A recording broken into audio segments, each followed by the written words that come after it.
Welcome to my channel. நாம் இன்றைக்கி எதை பற்றி பார்க்க போகிறோம்னா லாங் டேர்ம் இன்வெஸ்ட்மெண்ட் பற்றி தான் பார்க்க போகிறோம். மார்க்கெட்டை பொறுத்த வரைக்கும் பாசிட்டிவாக இருந்தாலும் சரி, நெகட்டிவாக இருந்தாலும் சரி, ஒரு சில குவாலிட்டியான ஸ்டாக்ஸை நம்ம டெஃபினட்டாக கன்சிடர் பண்ணணும். அதே மாதிரி மார்க்கெட்டை பொறுத்த வரைக்கும் குவாலிட்டியான ஸ்டாக்ஸ் அப்படின்னா 1000 ரூபாய்க்கு மேலே தான் இருக்கும், 2000 ரூபாய்க்கு மேலே தான் இருக்கும், 5000 ரூபாய்க்கு மேலே தான் இருக்கும். அந்த மாதிரி இன்வெஸ்ட் பண்ணால் தான் அதில் நம்ம செலக்ட் பண்ண முடியும் அப்படின்ற மாதிரிலாம் கிடையாது. மார்க்கெட்டை பொறுத்த வரைக்கும் பிலோ 500 கீழே நிஃப்டி 50ல் இருக்க குவாலிட்டியான கம்பெனிஸ் மார்க்கெட்டில் அவைலபிளாக தான் இருக்குது. இன்றைக்கி அந்த வகையில் பார்த்திங்கன்னா நிஃப்டி 50ல் இருக்கிற நல்ல ஸ்டாக்ஸ் ஒரு சில ஸ்டாக்ஸ் பற்றி பார்க்க போகிறோம். அதில் முக்கியமானது Wipro, Tata steel and ITC பற்றி டீட்டெயிலாக அனலைஸ் பண்ண போகிறோம். நிஃப்டி 50ல் ஜியோ ஃபினான்ஷியல் சர்வீஸும் ஆட் ஆக போகுது. இந்த மாதிரி டைமில் இந்த மாதிரி குவாலிட்டியான ஸ்டாக்ஸ் டெஃபினட்டாக நம்ம ஃபோக்கஸ் பண்ணலாம். அண்ட் ரிலையன்ஸ் ஸ்டாக் பற்றி நம்ம டீட்டெயிலாகவே டிஸ்கஸ் பண்ணணும். ரிலையன்ஸை பொறுத்த வரைக்கும் இவங்க ஐபிஎல் ஃப்ரீ டெலிகாஸ்ட் பண்ணுறதுலேருந்து, world cup football free telecast பண்ணுறதுலேருந்து, ஜியோ சினிமாஸ் எக்ஸலண்ட்டாக க்ரோத் பண்ணிகிட்டே தான் இருந்தாங்க. அதே மாதிரி டிஸ்னி கூட ஒரு மெர்ஜர் அனௌன்ஸ் பண்ணி அதை மெர்ஜ் பண்ணாங்க. ஸோ இது எல்லாமே ரிலையன்ஸ் இண்டஸ்ட்ரீஸ் அடுத்த லெவலுக்கு மூவ் ஆகிட்டு இருந்துச்சு. அந்த டைமில் தான் ஜியோ ஃபினான்ஷியல் சர்வீஸ் கூடிய சீக்கிரம் டீமெர்ஜ் ஆகுன்ற மாதிரி நியூஸ் கொடுத்தாங்க. அதுக்கப்புறம் அந்த ஸ்டாக் பார்த்திங்கன்னா ஒரு 2217 அந்த ரேஞ்சில் தான் டீலிஸ்ட் ஆச்சு. அதுக்கப்புறம் இந்த ஸ்டாக் ஒரு 210 வரைக்கும் போச்சு. அந்த டைமில் ஒரு 180 to 210 கிடச்சிது. அதுக்கப்புறம் இந்த ஸ்டாக் நல்ல ரிட்டர்ன் கொடுத்து 400 வரைக்கும் போச்சு. இப்போது மார்க்கெட் கரெக்ஷனில் ஒரு 300 சம்திங்கில் இந்த ஸ்டாக் ட்ரேட் ஆகிட்டுருக்கு. மார்க்கெட்டை பொறுத்த வரைக்கும் டாப் ஃபினான்ஷியல் கம்பெனிஸ்னு பார்த்திங்கன்னா நமக்கு தெரிஞ்சு பஜாஜ் குரூப் தான் மெயின் குரூப்பாக இருக்குது. அதுக்கப்புறம் ஜியோ ஃபினான்ஷியல் சர்வீஸ் வந்துடுது. ஸோ பேங்கிங்கை பொறுத்த வரைக்கும் ஒரு தவிர்க்க முடியாத கம்பெனியாக ஜியோ ஃபினான்ஷியல் சர்வீஸ் மாறிட்டு வருது. இவங்களோட பிளானிங் எக்ஸிக்யூட் ஆகிட்டுருக்கு. அது எல்லாமே எக்ஸிக்யூட் ஆகி ஒரு 5 இயர்ஸ் எடுத்துச்சு அப்படின்னா அதுக்கப்புறம் இதோட க்ரோத் எக்ஸலண்ட்டாக இருக்கிறது நிறைய ஆப்பர்ச்சுனிட்டிஸ் இருக்குது. ஜியோ ஃபினான்ஷியல் சர்வீஸ் டீமெர்ஜ் ஆனதுக்கப்புறம் ஒரு கிளியரான பிளானிங் இல்லாமல் தான் இருந்துச்சு. ஸோ இவங்களோட ஒர்க் மாடல் டிஃபைன் பண்ணாமல் இருந்தாங்க. வெறும் இவங்க ஸ்டேட்மெண்ட் மட்டும்தான் கொடுத்துருந்தாங்க. இப்போ தான் step by step Jio financial சர்வீஸோட நெட்வொர்க்கிங் இம்ப்ளிமெண்டேஷன் போயிட்டுருக்கு. இப்போ தான் ரீசெண்ட் டைமாக பிளாக் ராக்கோட டைப் ஆகட்டும், இன்சூரன்ஸ் பிஸ்னஸ் ஆகட்டும், லோன் பிஸ்னஸ் ஆகட்டும், எல்லாமே என்ட்ரி கொடுத்துட்ருக்காங்க. இது எல்லாமே ஜியோ ஃபினான்ஷியல் சர்வீஸில் நெக்ஸ்ட் லெவலுக்கு கொண்டு போகிறதுக்கு தான் நிறைய பாசிபிலிட்டிஸ் க்ரியேட் பண்ணிகிட்டே தான் இருக்குது. ஜியோ ஃபினான்ஷியல் சர்வீஸ் கூடிய சீக்கிரம் நிஃப்டி 50ல் ஆட் ஆக போகுது. இதுவுமே பார்த்திங்கன்னா இந்த கம்பெனிக்கு ஒரு நல்ல அடிஷ்னல் பாயிண்ட்டாக தான் அமைய போகுது. ஏன்னா நிஃப்டி 50ல் ஆட் ஆக போகிற இதில் நிறைய மியூச்சுவல் ஃபண்ட் இன்வெஸ்ட்மெண்ட் பண்ணுறதுக்கு வாய்ப்பு இருக்குது. இந்த ஈவெண்ட் எல்லாம் நடக்கிறதுனால ரிலையன்ஸோட டார்கெட்டும் கூட இன்னும் 30% மேலே போகிறதுக்கு நிறைய வாய்ப்பு இருக்குது. இப்போ தான் ரீசெண்ட் டைமில் போனஸ் கொடுத்து முடித்தாங்க.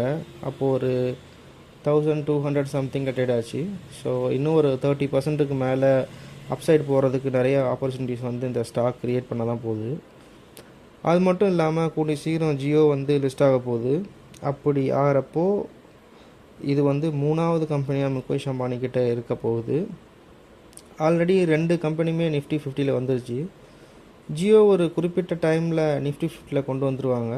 ஸோ அப்படி வர்றப்போ முகேஷ் அம்பானியோட குரூப்ஸ் கம்பெனி எல்லாமே எக்ஸ்ட்ரானரியாக பர்ஃபார்ம் பண்ணுறதுக்கு வாய்ப்பு இருக்குது. ஜியோவில் இன்வெஸ்ட் பண்ணுறதுக்கு இது ஒரு நல்ல ஒரு ஆப்பர்ச்சுனிட்டியாக கன்சிடர் பண்ணலாம். 5 to 10 இயர்ஸ் இந்த மாதிரி ஒரு லாங் ரன் கொடுத்தோம் அப்படின்னா நல்ல ரிட்டர்ன்ஸ் கெயின் பண்ணுறதுக்கு நிறைய ஆப்பர்ச்சுனிட்டிஸ் இருக்குது. பேங்கிங் ஸ்டாக்கை பொறுத்த வரைக்கும் HDFC bank, ICICI bank, Kotak bank, IndusInd bank and Axis bank. So Nifty 50ல் டெஃபினட்டாக கன்சிடர் பண்ண வேண்டிய ஸ்டாக்ஸ் இதெல்லாம். ஸோ இந்த ஸ்டாக்ஸ் எல்லாமே ஹோல்டிங்ஸ் இருக்கணும். நம்ம mid cap and small cap ஒரு ஹோல்டிங்ஸ் எடுக்கணும். ஸோ அப்படின்னா ஒரு 2 பேங்க் கன்சிடர் பண்ணலாம். அதில் IDFC first bank and federal bank ரெண்டுமே ஒரு முக்கியமான பேங்காக நம்ம கன்சிடர் பண்ணணும். ஐடிஎஃப்சி ஃபர்ஸ்ட் பேங்கை பொறுத்த வரைக்கும் இதுக்கு நல்ல ஃபியூச்சர்ஸ் க்ரோத் இருக்குது. இப்போ தான் ரீசெண்ட் டைமில் வந்து ஐடிஎஃப்சி லிமிடெட் கூட ஐடிஎஃப்சி ஃபர்ஸ்ட் பேங்க் வந்து மெர்ஜ் ஆச்சு. இந்த மெர்ஜுக்கு அப்புறம் இந்த ஸ்டாக் வந்து ஒரு பெரிய ரிட்டர்னை கொடுக்காம தான் இருக்குது. இந்த லாஸ்ட் 2 to 3 இயர்ஸாக ஐடிஎஃப்சி ஃபர்ஸ்ட் பேங்க் வந்து எக்ஸ்பெக்ட் பண்ண அளவுக்கு ஒரு ரிட்டர்ன்ஸ் கொடுக்கல. எதனாலன்னு பார்த்தீங்கன்னா இது வந்து கொஞ்சம் வேல்யூவேஷன் வைஸ் காஸ்ட்லியாக தான் இருக்குது. இப்போது ரீசெண்ட் டைமில் கூட பார்த்திங்கன்னா இதில் இருக்கிற ஒரு மைக்ரோ ஃபினான்ஸ் வந்து ஆர்பிஐயோட ஒரு சின்ன ரெஸ்ட்ரிக்ஷன் இந்த ஸ்டாக் கூட கொஞ்சம் ஃபால் ஆச்சு. அதுக்கப்புறம் இவங்களோட கிளியரான எக்ஸ்ப்ளனேஷன் கொடுத்ததுக்கப்புறம் இவங்க ரிசர்வ் ஜாஸ்தி பண்ணதுனால அப்படின்ட்டு சொன்னதுக்கப்புறம் இந்த பேங்க் வந்து ஓரளவுக்கு வந்து ட்ரேட் ஆகிட்டுருக்கு. ஸோ ஒரு 100லேருந்து ஸ்டாக் வந்து இப்போது ஒரு 60+ வந்து ட்ரேட் ஆகுது. ஸோ இப்போயுமே பார்த்தீங்கன்னா இது ஒரு நல்ல வேல்யூவேஷன் ஸ்டாக் தான். இதையும் நம்ம லாங் டேர்ம் பாயிண்ட் ஆஃப் வியூவில் கன்சிடர் பண்ணுறது இருந்தால் ஐடிஎஃப்சி ஃபர்ஸ்ட் பேங்க்கையும் வந்து நம்ம டெஃபினட்டாக ஃபோக்கஸ் பண்ணலாம். ஸோ எஃப்எம்சிஜி பொறுத்த வரைக்கும் ஐடிசி வந்து ஒரு முக்கியமான கம்பெனியாக இருக்குது. ஸோ அதே மாதிரி வந்து ஐடி ஸ்டாக்கை பொறுத்த வரைக்கும் விப்ரோ வந்து ஒரு முக்கியமான கம்பெனியாக இருக்குது. ஐடிசியை பொறுத்த வரைக்கும் கூடிய சீக்கிரம் ஐடிசியிலேருந்து ஐடிசி ஹோட்டல் வந்து டீமர்ஜ் ஆக போகுது. விப்ரோ ஸ்டாக் வந்து இப்போ தான் ரீசெண்டாக 1:1 ரேஷியோவில் வந்து போனஸ் வந்து கொடுத்து முடிச்சிருந்தாங்க. ஸோ ஐடி செக்டாரை பொறுத்த வரைக்கும் நல்ல எக்ஸ்ட்ராடினரியான க்ரோத் வந்து இருக்குது. ஸோ 2030 வந்து நம்மளோட ஐடி இண்டஸ்ட்ரி அப்படியே டபுள் ஆகிறதுக்கு நிறைய பாசிபிலிட்டிஸ் இருக்குது. அதே மாதிரி நம்மளோட எக்கனாமிக் க்ரோத் வந்து ஸ்ட்ராங் ஆகிறப்போ ஐடி இண்டஸ்ட்ரீஸ் வந்து நல்லா பர்ஃபார்மன்ஸ் பண்ணுறதுக்கு நிறைய பாசிபிலிட்டிஸ் இருக்குது.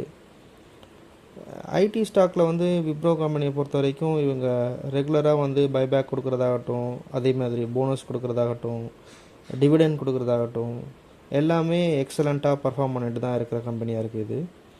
ஸோ லாஸ்ட் ஒரு 15 இயர்ஸில் வந்து ஒரு 10,000க்கு நம்ம இன்வெஸ்ட் பண்ணியிருந்தோம்னா இப்போது ஒரு 5 lakhsக்கு மேலே இந்த கம்பெனி ஒரு நல்ல ரிட்டர்ன் கொடுத்துருக்கும். ஸோ விப்ரோ ஸ்டாக்கை பொறுத்த வரைக்கும் நீங்கள் ஒரு 2 to 5 இயர்ஸ் இந்த மாதிரி ஒரு டைம் பீரியட்ஸ் வந்து ரிட்டர்ன் கொடுக்கணும் எக்ஸ்பெக்ட் பண்ணாமல் ஒரு 10 to 15 இயர்ஸ் இந்த மாதிரி ஒரு லாங் ரன் கொடுத்தோம் அப்படின்னா கண்டிப்பாக வந்து எக்ஸலண்ட்டாக இந்த ஒரு க்ரோத் வந்து நமக்கு இருக்கிறதுக்கு நிறையா வாய்ப்பு இருக்குது. அதனால் ஐடி கம்பெனியில் இப்போது வந்து mostly Infosys, tech Mahindra, ITI, TCS, HCL இதெல்லாம் கம்பேர் பண்ணுறப்போ விப்ரோ ஸ்டாக் வந்து வேல்யூவேஷன் வைஸ் கொஞ்சம் அட்ராக்டிவாக தான் இருக்குது.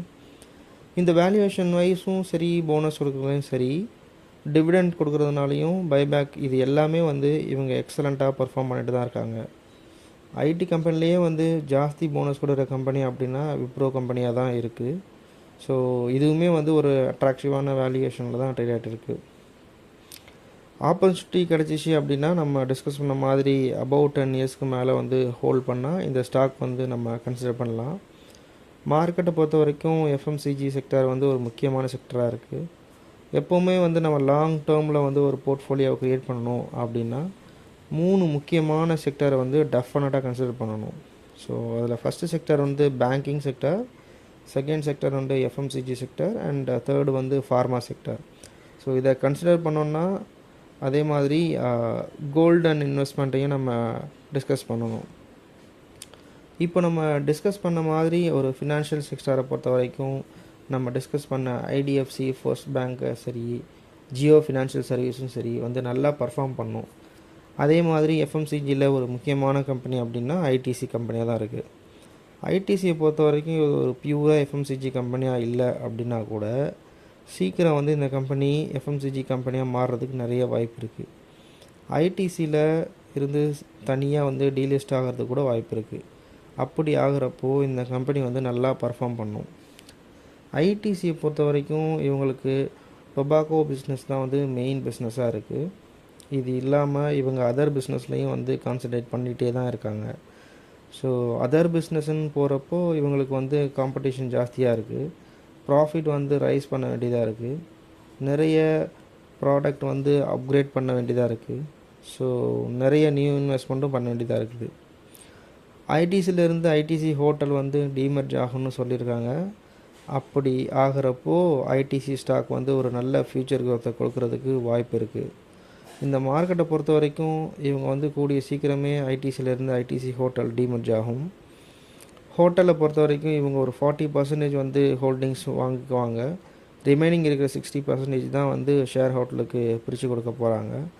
ஸோ அதனால் 10:1 ரேஷியோவில் வந்து நமக்கு கிடைக்கிறதுக்கு நிறைய வாய்ப்பு இருக்குது. ஸோ இதையுமே அவங்க அனலைஸ் பண்ணணும். இது எப்படின்னா எக்ஸாம்பிள் நம்ம ஒரு 100 ஷேர்ஸ் வந்து ஐடிசியில் வச்சுக்கிறோம்னா ஐடிசி ஹோட்டலில் வந்து டீமர்ஜ் ஆனதுக்கப்புறம் நம்மளுக்கு ஒரு 10 ஷேர் வந்து எக்ஸ்ட்ரா வரும். ஸோ நம்ம ஒன்றுமே பண்ணாமல் நம்மளுக்கு அடிஷ்னலாக வரும். ஸோ இதையும் கன்சிடர் பண்ணணும். ஸோ 2024 எண்டுக்குள்ளே கிடைக்கும். அப்படி இல்லைன்னா 2025 ஃபஸ்ட் குவார்ட்டரில் கிடைக்கின்றதுக்கு நிறைய வாய்ப்பு இருக்குது. ஸோ அப்படின்ற மாதிரி சொல்லியிருக்காங்க. ஸோ இது எல்லாத்துக்குமே ஐடிசி ஷேர்ஸ் வச்சுக்கிறவங்களுக்கு ஐடிசி ஹோட்டலோட ஷேர் கிடைக்கிறதுக்கு நிறைய பாசிபிலிட்டிஸ் இருக்குது. அதுவும் வந்து ஒரு 6 மந்த்துக்குள்ளே கம்ப்ளீட் ஆகிடும் மோஸ்ட்லி. அண்டு நெக்ஸ்ட்டு கம்பெனி அப்படின்னு பார்த்திங்கன்னா அது ஸ்டீல் செக்டரில் ஒரு முக்கியமான கம்பெனி. அது என்னென்னா டாடா ஸ்டீல்னு சொல்லலாம். ஸோ டாடா ஸ்டீல் சொல்லலாம் எப்போ வந்து நம்மளோட இந்தியன் இன்ஃப்ராஸ்ட்ரக்சர் வந்து ஒரு நல்ல க்ரோத் இருக்குதோ, வேர்ல்டு எக்கனாமி நல்லா ஸ்ட்ராங்காக இருக்கோ, இன்ஃப்ராஸ்ட்ரக்சர் டெவலப்மெண்ட் நல்லா இருக்குது அப்படின்னா அப்போல்லாம் வந்து இந்த ஸ்டீல் ஸ்டாக்ஸ், அதாவது இந்த டாடா ஸ்டீல் மாதிரியான கம்பெனிலாம் வந்து எக்ஸலண்ட்டாக ஒரு ரிட்டர்ன் கொடுத்துருக்கு. ஸோ மார்க்கெட்டை பொறுத்த வரைக்கும் இது ஒரு 2-3 இயர்ஸில் வந்து பார்த்திங்கன்னா கூட ஒரு பெரிய அளவுக்கு மூவ்மெண்ட் இல்லாமல் கண்டினியூவாக அப்படியே ட்ரேட் ஆகிட்டு இருக்கலாம். ஆனால் ஒரு சில குறிப்பிட்ட டைம் கிடைக்கிறப்போ இந்த ஸ்டாக்ஸ் எல்லாம் வந்து அப்படியே லாஸ் பண்ணதை எல்லாத்தையும் சேர்த்து ரிட்டர்னில் எடுத்து கொடுக்கும். ஸோ அந்த வகையில் பார்த்திங்கன்னா டாடா ஸ்டீல் வந்து ஒரு முக்கியமான கம்பெனியாக இருக்குது. டாட்டானாலே நம்ம எல்லாருக்கும் தெரியும், அது ஒரு பிராண்டு. ஸோ அதில் டெஃபினட்டாக இன்வெஸ்ட் பண்ணலாம். ஸோ டாடா ஸ்டீலை பொறுத்த வரைக்கும் இந்த ஒரு மெர்ஜர் ப்ராசஸ் எல்லாமே நடந்துகிட்ருக்கு. ஸோ அதர் கண்ட்ரீஸில் இருக்க பிஸ்னஸையும் வந்து இவங்க கடன் குறைக்க வச்சுக்கிட்டு இருக்காங்க. ஸோ அப்படி பண்ணுறனால கூடிய சீக்கிரம் இந்த கம்பெனி வந்து இதில் இருக்கிற கடன் எல்லாம் கம்ப்ளீட் ஆகுது அப்படின்னா ஒரு நல்ல ரிட்டர்ன் கொடுக்கறதுக்கு மோஸ்ட்லி நிறைய பாசிபிலிட்டிஸ் இருக்குது. இது இமிடியேட்டாக நடந்துடாது. ஸோ ஒரு 5 to 10 இயர்ஸுக்கு அபோவ் மேலே இந்த ஒரு பிளான் வந்து லாங் ரன் கொடுத்துட்டு டாடா ஸ்டீலும் வந்து எக்ஸ்ட்ராடினரியாக பர்ஃபார்ம் பண்ணுறதுக்கு நிறைய பாசிபிலிட்டிஸ் இருக்குது. அவ்வளோதான் friends. So please follow my channel, follow பண்ணுங்கள். ஸோ அப்படின்னா உங்களுக்கு நாலேஜ் இம்ப்ரூவ் ஆகும். அது மட்டும் இல்லாமல் உங்களுடைய போர்ட்ஃபோலியோவும் ஹெல்த்தியாக பில்ட் பண்ணுறதுக்கு எல்லா வகையிலையும் சப்போர்ட்டிவாக இருக்கும். ஸோ இப்போ டிஸ்கஸ் பண்ண இன்ஃபர்மேஷன் எல்லாமே உங்களுக்கு யூஸ்ஃபுல்லாக இருக்குன்னு நினைக்கிறேன். இந்த வீடியோ உங்களுக்கு யூஸ்ஃபுல்லாக இருந்துச்சு அப்படின்னா நம்ம சேனலை வந்து சப்ஸ்கிரைப் பண்ணுங்கள், நம்ம வீடியோவை லைக் பண்ணுங்கள், ஷேர் பண்ணுங்கள். நான் ஒரு செபி ரெஜிஸ்டர் அட்வைசர் கிடையாதுங்க. ஸோ நம்ம சேனலில் போடுற வீடியோக்கள் எல்லாமே பார்த்தீங்கன்னா ஒரு எஜுகேஷனல் இன்ஃபர்மேஷன் பர்பஸ்க்கு மட்டும்தான். போஸ்ட் பண்ணுற எல்லாமே வந்து இன்வெஸ்ட்மெண்ட் பண்ணிங்கன்னா கண்டிப்பாக ரிஸ்க் இருக்கும். ஸோ அதனால் நீங்கள் உங்கள் ஃபினான்ஷியல் அட்வைசர்கிட்ட டிஸ்கஸ் பண்ணியோ அல்லது நீங்கள் ஓனாக டிசிஷன் எடுத்து இன்வெஸ்ட் பண்ணுங்கள். நன்றி, வணக்கம்.